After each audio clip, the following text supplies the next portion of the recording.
ପିତୃପକ୍ଷରେ କାହିଁକି ଅନ୍ନଦାନ କରାଯାଏ? ପୁରାଣ କୁହନ୍ତି କର୍ଣ୍ଣ ଥିଲେ ମହାଦାନୀ। ତାଙ୍କ ମୃତ୍ୟୁ ପରେ ତାଙ୍କୁ ଯେତେବେଳେ ଯମପୁରକୁ ନିଆଗଲା, ସେଠାରେ ତାଙ୍କର ବହୁତ ଆଦର ସତ୍କାର କରାଯାଇଥିଲା। କିନ୍ତୁ କର୍ଣ୍ଣକୁ ଯେତେବେଳେ ଖୁବ୍ ଜୋରରେ ଭୋକ ଲାଗୁଥିଲା, ସେତେବେଳେ ତାଙ୍କୁ ଖାଇବା ପାଇଁ ଅନ୍ନ ଦିଆଯାଇ ନଥିଲା।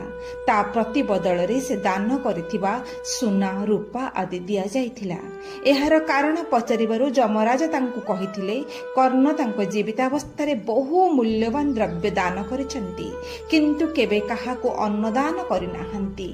ମହାଦାନୀ ଯେହେତୁ ଥିଲେ କର୍ଣ୍ଣ, ତେଣୁ ତାଙ୍କୁ ଯମରାଜା 14 ଦିନ ପାଇଁ ମର୍ତ୍ତ୍ୟମଣ୍ଡଳକୁ ପଠାଇଥିଲେ। ସେହି 14 ଦିନ ଥିଲା ଏହି ଆଶ୍ୱିନ ମାସ ପ୍ରତିପଦ ଠାରୁ କୃଷ୍ଣ ପକ୍ଷ ଅମାବାସ୍ୟା ତିଥି ପର୍ଯ୍ୟନ୍ତ ସମୟ, ଯାହାର ଅନ୍ୟ ନାମ ହେଉଛି ପିତୃପକ୍ଷ। କର୍ଣ୍ଣ ପିତୃପକ୍ଷରେ ମର୍ତ୍ତ୍ୟମଣ୍ଡଳକୁ ଆସି ଏହି 14 ଦିନ ମଧ୍ୟରେ ବ୍ରାହ୍ମଣ, ଗରିବ ଆଦିମାନଙ୍କୁ ଅନ୍ନଦାନ କରି ଫେରି ଯାଇଥିଲେ। ଫଳରେ ତାଙ୍କୁ ଆଉ ଯମପୁରରେ ଅନ୍ନରୁ ବଞ୍ଚିତ ହେବାକୁ ପଡ଼ିଲା ନାହିଁ। ତେଣୁ ଏହି ପିତୃପକ୍ଷରେ ଅନ୍ନଦାନ କରିବା ଉଚିତ, ଯାହାଫଳରେ ପରଲୋକ ବା ମୃତ୍ୟୁ ପରେ ଆଉ ଅନ୍ନର ଅଭାବ ରହିବ ନାହିଁ।